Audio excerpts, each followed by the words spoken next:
A última vez que vi meu irmão, ele estava dentro de um caixão. Pele pálida, lábios finos demais, os olhos fechados como se fingisse dormir. Tinha só 12 anos. O acidente aconteceu numa sexta-feira de setembro. Disseram que ele foi atingido por um caminhão descendo uma ladeira perto da escola. Mas eu lembro de outros detalhes. Da bicicleta amassada, do par de tênis que foi encontrado a metros do corpo e da forma como minha mãe gritou quando soube. Aquele som não era humano. Tinha 9 anos naquela época. E desde aquele dia nada mais pareceu real. Meu pai mergulhou no trabalho, minha mãe se perdeu nos remédios e a casa ficou silenciosa como se tivesse engolido o ar. Durante semanas ouvi sussurros, passos leves à noite, portas que rangiam mesmo trancadas. Sempre diziam que era só o luto, mas eu sabia que algo da presença dele tinha ficado, como se ele ainda estivesse lá tentando dizer algo.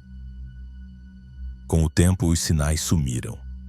A vida seguiu em frente, ou fingiu que seguiu. Me formei, mudei de cidade, aluguei um pequeno apartamento e tentei viver como todo mundo. Emprego, contas, rotina. Mas Daniel nunca saiu da minha cabeça. Havia uma fotografia escondida no fundo da gaveta, onde ele sorria com os dentes tortos e olhos brilhantes. Eu via aquilo e lembrava da forma como ele me acordava nos sábados, me cutucando até eu sair da cama para brincar. Até que anos depois ele voltou. Não estou dizendo que alguém parecido apareceu. Não foi um sonho, não foi um surto. Digo literalmente. Meu irmão voltou, do jeito que era. Mas não exatamente igual. A primeira vez que vi foi numa gravação. Eu havia instalado uma câmera no corredor do meu prédio por conta de barulhos estranhos de madrugada. Quando revisei as imagens, vi um garoto parado de frente para minha porta. Olhava fixamente, imóvel, e usava a camiseta dos Vingadores que Daniel vestia no dia da morte. Achei que era coincidência, que era só uma criança. Mas no vídeo, quando dei pauses, ele levantou o rosto e me encarou, como se soubesse que eu estava assistindo. O rosto era dele, só que mais velho, como se o tempo tivesse passado para ele também. Naquela noite, dormi com as luzes acesas. Tentei esquecer, me forcei a pensar em lógica. No dia seguinte, voltei do trabalho e a porta do apartamento estava encostada. Tranquei com 2 voltas. Ninguém podia ter entrado. Mas a TV estava ligada, exibindo uma tela azul. Sobre a mesa da sala havia uma carta. Papel dobrado 3 vezes. Letra redonda, escrita com caneta preta. Você se lembra do lago? Meu coração parou. O lago era um lugar só nosso. Ninguém mais sabia. Era onde escondíamos coisas, segredos. Onde fizemos um pacto. Um pacto que eu havia quebrado. O pacto. Eu tinha esquecido completamente dele. Mas agora, segurando aquela carta, tudo voltou. Como um soco no estômago. Eu e Daniel tínhamos jurado aos pés do lago que nunca nos separaríamos. Que acontecesse o que acontecesse, um de nós sempre voltaria para buscar o outro. Era uma brincadeira infantil, uma fantasia criada por 2 crianças que temiam a morte. E agora ela estava se cumprindo? Revirei a casa inteira. Nada mais parecia fora do lugar, exceto pelo quarto de hóspedes. A porta estava trancada por dentro, e eu nunca a trancava. Quando finalmente consegui arrombar, encontrei pegadas no chão empoeirado, pegadas de pés descalços, pequenos. O espelho estava embaçado, como se alguém tivesse acabado de tomar banho ali. Mas ninguém poderia ter entrado. Ninguém. Eu moro no 8º andar. As janelas estavam fechadas e a chave do apartamento sempre fica comigo. Passei os dias seguintes tentando convencer a mim mesmo de que era tudo psicológico, que a perda mal resolvida do meu irmão estava se manifestando agora, décadas depois. que talvez eu precisasse de ajuda. Marquei uma consulta, psicólogo, psiquiatra, o que fosse. Mas antes da sessão recebi outro bilhete, na minha geladeira preso por um ímã antigo. Você mentiu para mim. Fiquei gelado. Aquilo era verdade. Anos atrás, no dia da morte do Daniel, houve algo que eu nunca contei para ninguém. Algo que ficou enterrado comigo. Ou pelo menos eu achava que tinha ficado. Naquela tarde, ele não saiu sozinho com a bicicleta. Fui eu quem o desafiou a descer a ladeira sem frear. Disse que só assim ele seria valente. Ele queria provar, queria me impressionar, mas o caminhão apareceu do nada e levou tudo embora. Eu gritei, corri e depois menti. Disse que ele tinha ido sozinho, ninguém nunca soube. Mas agora parecia que ele sabia. Naquela noite dormi no sofá. Acordei às 13h17 com um som vindo da cozinha. Um som de passos leves. Fui até lá, armado com uma lanterna. A luz tremeu e por um segundo vi a silhueta de um garoto de pé em frente à pia. Estava molhado, como se tivesse saído do lago, a cabeça inclinada. Quando tentei acender a luz, ele desapareceu, mas o chão estava realmente molhado. Marcas de pegadas iam até o corredor e paravam, em frente à porta do meu quarto. Dentro, sobre a cama, um desenho. Eu e ele de mãos dadas.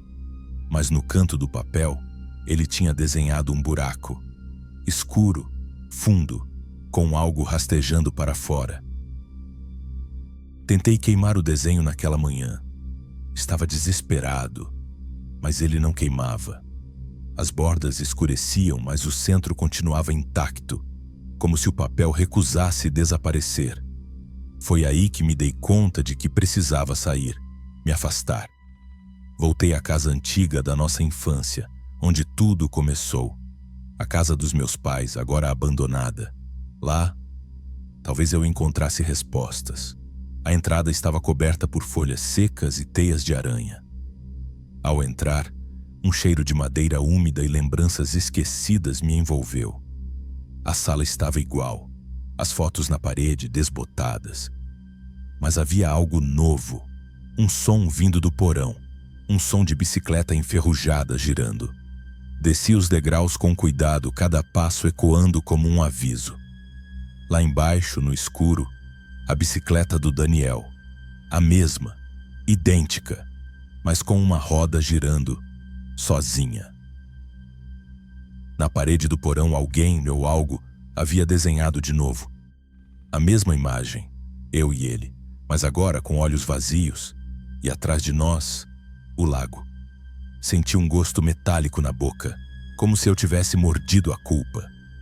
Uma lâmpada piscou e por um momento vi ele, Daniel, mas mais velho, molhado com a mesma roupa do dia do acidente, os olhos negros, vazios, mas ele me olhava. Você prometeu, sussurrou. A voz não era a dele, mas era, como se tivesse atravessado camadas. Tentei falar, pedir perdão, mas ele virou-se de costas e sumiu dentro da escuridão. Aquilo não era só uma assombração, era uma cobrança. Depois daquele dia, as aparições aumentaram. Eu não podia mais dormir. Toda noite, às 13h17, ele aparecia em algum canto, em reflexos, em sombras, em pensamentos. Comecei a escrever cartas, pedi perdão, tentei explicar, deixava sob a cama. No dia seguinte, sumiam. Mas a resposta vinha sempre, um novo desenho, mais sombrio, mais fundo, até o último. Uma figura me puxando para dentro do lago. Daniel com a mão estendida e eu sendo afogado por algo invisível. Ali entendi. Ele não queria apenas ser lembrado. Queria me levar, cumprir o pacto. Ele voltaria, mas eu teria que ir com ele. Naquela noite tomei uma decisão. Dirigi até o lago. Era hora de encarar aquilo, de enfrentar o que eu vinha fugindo há 20 anos. O céu estava nublado e a lua mal aparecia por trás das nuvens pesadas.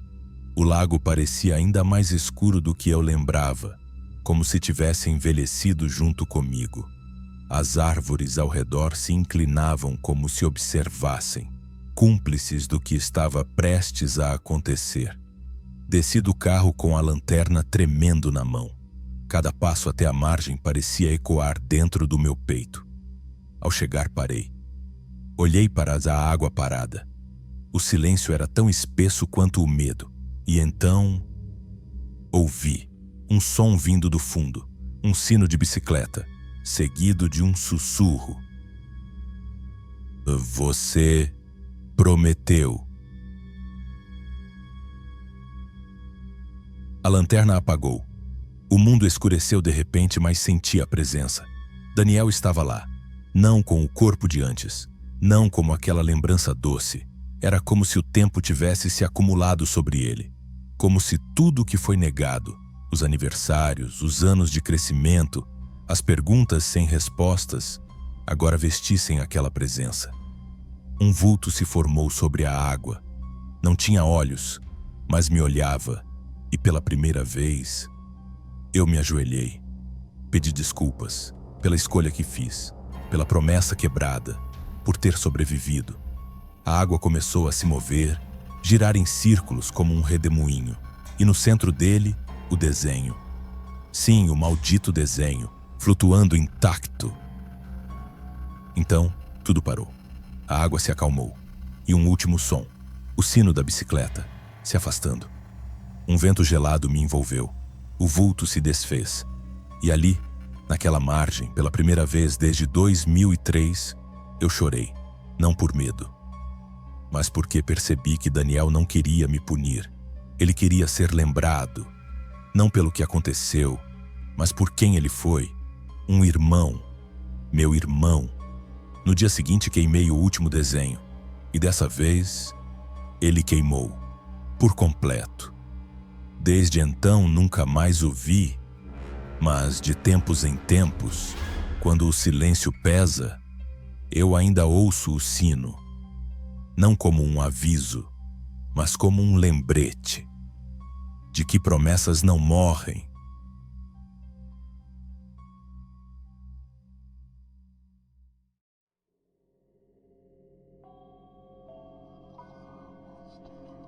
Aqui no canal O Quinto Sussurro, o medo não grita, ele sussurra, e você vai ouvir. E se você tiver coragem de continuar ouvindo, inscreva-se no canal e ative o sininho. Mas lembre-se, alguns sussurros poderão nunca mais sair de sua mente.